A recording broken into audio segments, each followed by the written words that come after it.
welcome to this new episode of my broadcasting and reading from another book about Aikido. This time it is Best Aikido, The Fundamentals. It's a book written by Kishomaru Ueshiba and Moriteru Ueshiba. So obviously, as the name says, these are the grandchildren of O-sensei. More exactly,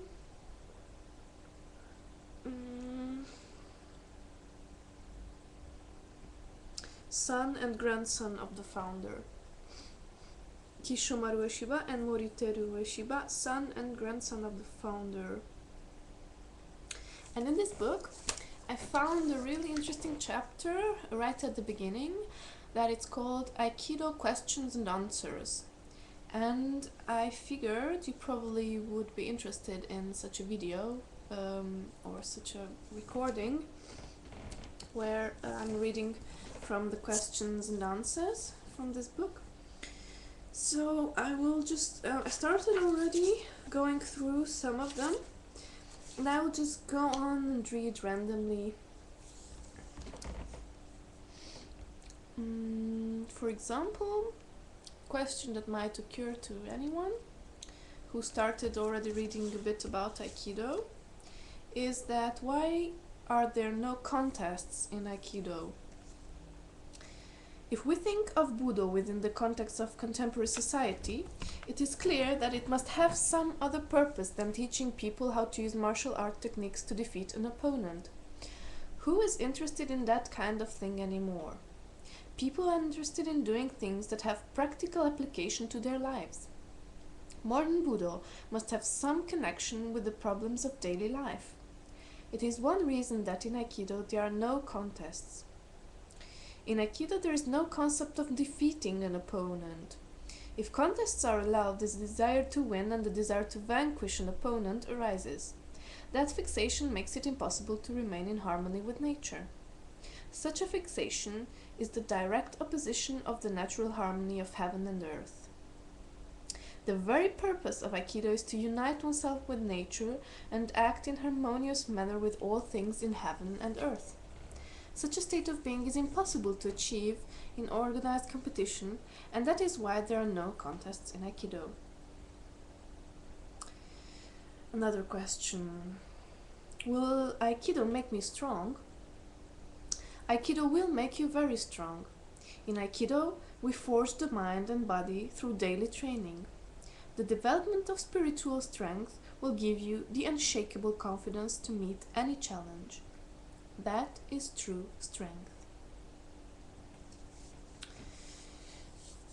Okay, another question that might occur to some people.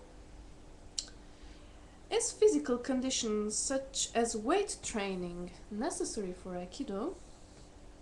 No. The founder was quite proud of his tremendous physical strength until he encountered Master Sokaku Takeda. Master Sokaku was a tiny, thin man, then in his 50s, but he downed Morihei with ease. If your movements are natural, excessive physical strength is not necessary. You can continue to employ Aikido techniques regardless of age. Also, if you do weight training, your bodybuilding separately from Aikido practice, there is a tendency for the muscles to bunch and tighten, thus hindering the free flow of ki. It is best to build your body naturally. Even if building a stronger body is not a priority, Aikido training will naturally result in giving you stronger and more flexible muscles. Okay, and then in this answer the word ki appeared, so probably for many beginners it's not quite clear what this means. What is the nature of ki in Aikido? Is it the same as chi employed in Chinese martial arts? Once again, we can explain the concept in words, but if one does not have any actual experience, the reply will have little meaning. If you don't practice what you have in your head is of little value. To be sure, the concept of ki is central to Aikido, and the founder always emphasized the importance of ki. However, the founder's explanation of ki was profound and difficult to comprehend, especially for people of the modern generation. Some tried to follow what he had to say, but others had not that so some tried to follow what he had to say, but others were not that interested in the problem. Or on occasion, the founder would talk all about ki and then suddenly say with a smile, "It comes directly from the gods." There are various ways to interpret the concept of ki, but those who practice Aikido sincerely will gradually develop an intuitive understanding of the real nature of ki. If we were to ask an Aikido practitioner about this, a likely answer would be, "When I polish the mind and body, my entire being feels vibrant."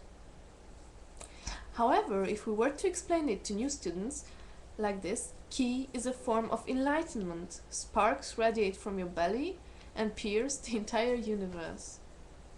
Who would believe it? It is best to develop your own understanding of ki through daily training.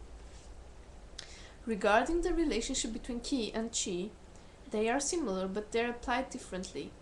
The concept of ki is, of course, not limited to Aikido, and many martial arts and philosophical systems use the term to express the notion of universal energy or life force.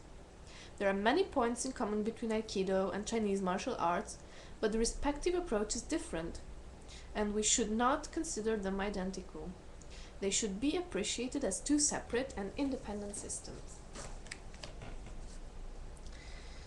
Okay. Another nice question. When I watch people practicing Aikido, they seem to spin around like tops. Can such movement really be effective as martial art techniques? In reply, let us employ the example of school education. If students only study for questions that appear on entrance exams, their education will be inadequate and incomplete. In any field of endeavor, is it possible to ignore the basics? On the contrary, master the basics, and progress will come quickly. Another approach is to teach the set patterns. In the martial arts, this would be, if that occurs, react like this.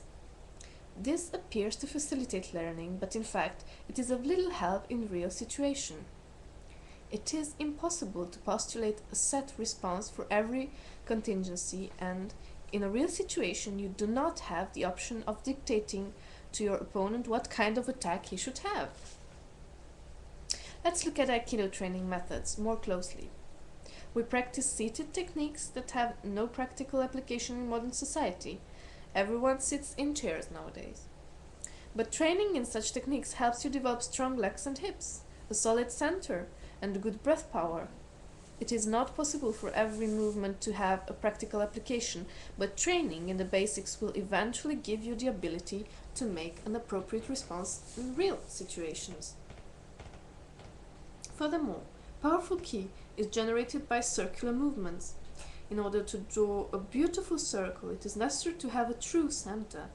Ki emerges from that center, and it is a source of powerful revolution. If you are even slightly off center, all your power will dissipate. But if you remain on center, you can slide around the strongest opposing force. This is a key principle. The physical movements of Aikido are centered in the Seikatanden, the middle of the human body. If you are centered in that one point, you can move in circle, small or large, with true stability and generate great ki power. Aikido practitioners never just spin around. Okay.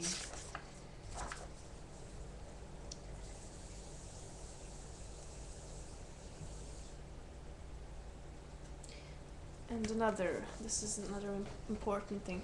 During Aikido training, how much should we resist against the application of a technique?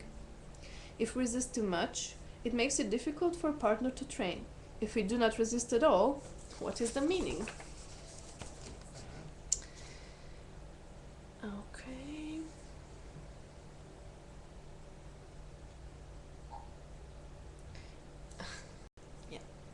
Isn't it a problem to remember so many techniques? Actually, this is a reason why one of my friends, she started practicing Aikido, and then she said, "Oh, there's so many techniques. I will try out something more easy, and this is so much for me. So many names of techniques and so many things, and oh my God!" And let's see what they answered. Isn't it a problem to remember so many techniques? There are those who want to memorize every technique from the start, or have everything explained from the first before they try it. If you think like that, however, it will be very difficult to learn by following the natural flow of Aikido movements and unifying body and mind. Excessive thinking will impede your progress. When someone says, "I cannot remember the techniques I have been taught, what should I do?" The reply is, it is all right to forget. It is important to forget about your head and learn directly from your body. So the answer is, forget in your head and learn with your body. Well, if I knew this, I could have answered this when she said it's too difficult, but I might tell this to her later.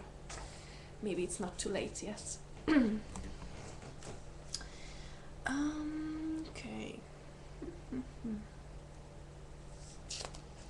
And another important question with which I would like to close this recording. What is the Aikido approach to etiquette? Etiquette is a human creation, and it is found nowhere else in animal kingdom. The notion what is proper etiquette varies greatly from culture to culture, and it is impossible to state that one particular standard of behavior is the correct one. The Aikido approach is to let a sense of etiquette develop naturally through regular training, and there are no elaborate rules of etiquette in the headquarters dojo. Here is an example. Children training at an Aikido dojo in Hawaii were never told to put their shoes in order before stepping onto the mat. However, after a few months, even the messiest of the children were arranging their shoes neatly, something that greatly surprised and pleased their parents. The children naturally came to realize the importance of etiquette without being told by the instructor. Any kind of etiquette that has to be rigidly enforced is not true etiquette. Budo training begins and ends with respect, is the common saying, but even this does not have to be expressly stated. In Aikido, the best etiquette is the one that is most natural.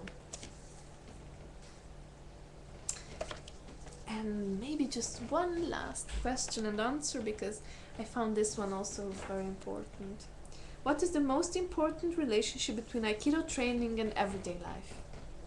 One must, for example, maintain good Aikido posture and movement throughout the day. More important, however, is to maintain a modest attitude and harmonize mind and body. In the realm of human relationships, one must avoid conflict and resolve problems in a harmonious Aikido fashion. In order to do this well, one must above all be modest and humble. Thank you for watching. Bye!